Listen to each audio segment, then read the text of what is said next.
Oh, you don't even know who I am or where I am. First, my name is not really Elizabeth Lip, but please call me that. It's convenient. And I am in Turkey, in Istanbul, in the Seraglio. This is where the old sultans lived. They had a lot of wives and other treasures. So they made the palace bigger and bigger. Like each of the buildings here, this little shack contains works of art unique in the world. The entire Seraglio is now a museum, a fabulous Topkapi museum. But there is one special room. That's why I'm here. I'll show you.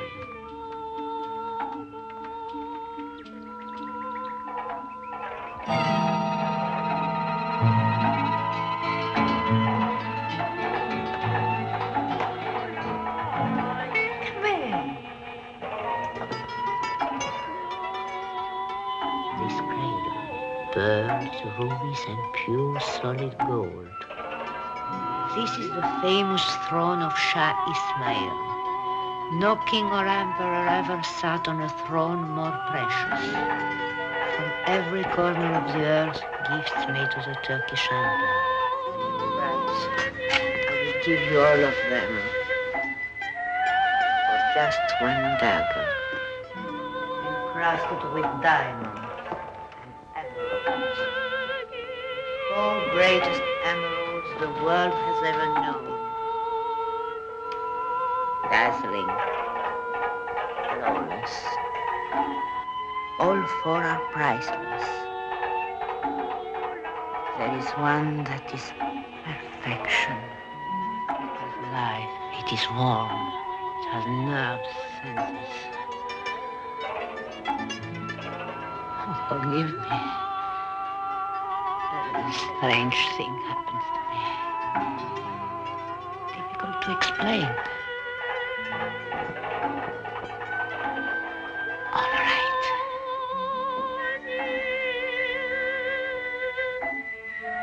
I'm going to have it.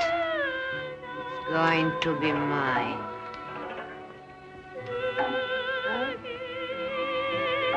I didn't finish introducing myself.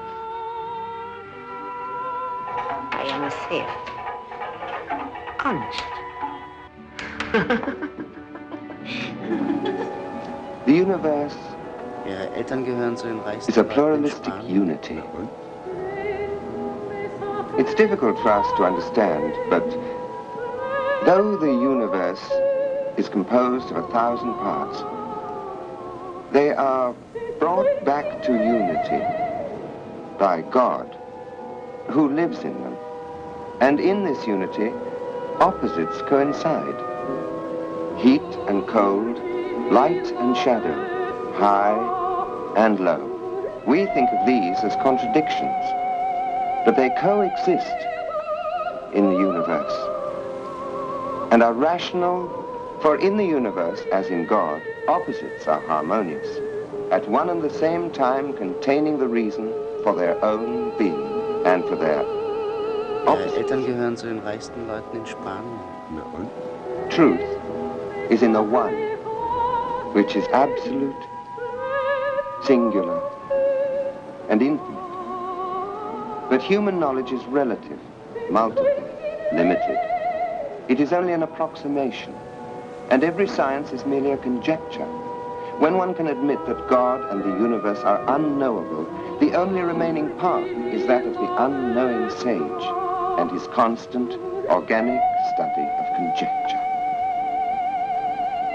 Only in God can one realize the summit of knowledge, for his infinite simplicity contains within itself Ihre Eltern the gehören zu den reichsten multiplicity of Leuten in things. Spanien. He is in everything the eternal form, which bestows every being with its own nature. The scholastic man would object. If God is the eternal form of all things, then he lives in man as in all things. Then God cannot be distinguished from man. Consequently, he cannot be an absolute and eternal being. To affirm this is to say God is not God, a heresy. God is simple and eternal unity, intelligence and mysterious perfection. He is all, not a part. He is the cause of all. He is Ihre Eltern present in gehören zu den everything reichsten Leuten in in Spanien. his universe. Man, in his own way, is also a god, but not in absolute terms. Man is a microcosm, and the world lives in him.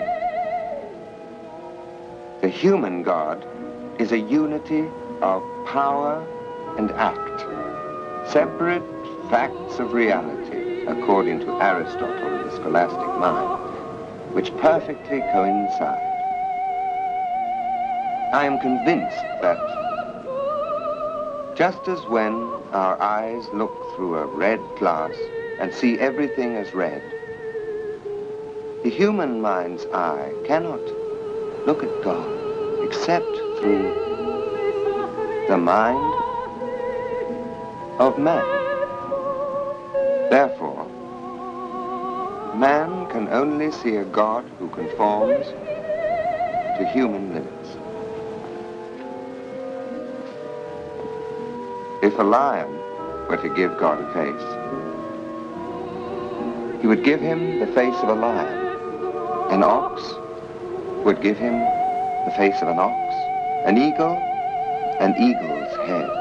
I say that the face of God must be truly admirable, and if each, to conceive of it, must think of himself, the man as male, the old man as old, all creatures may look at God in their own image. But he is one, alone, and above all others.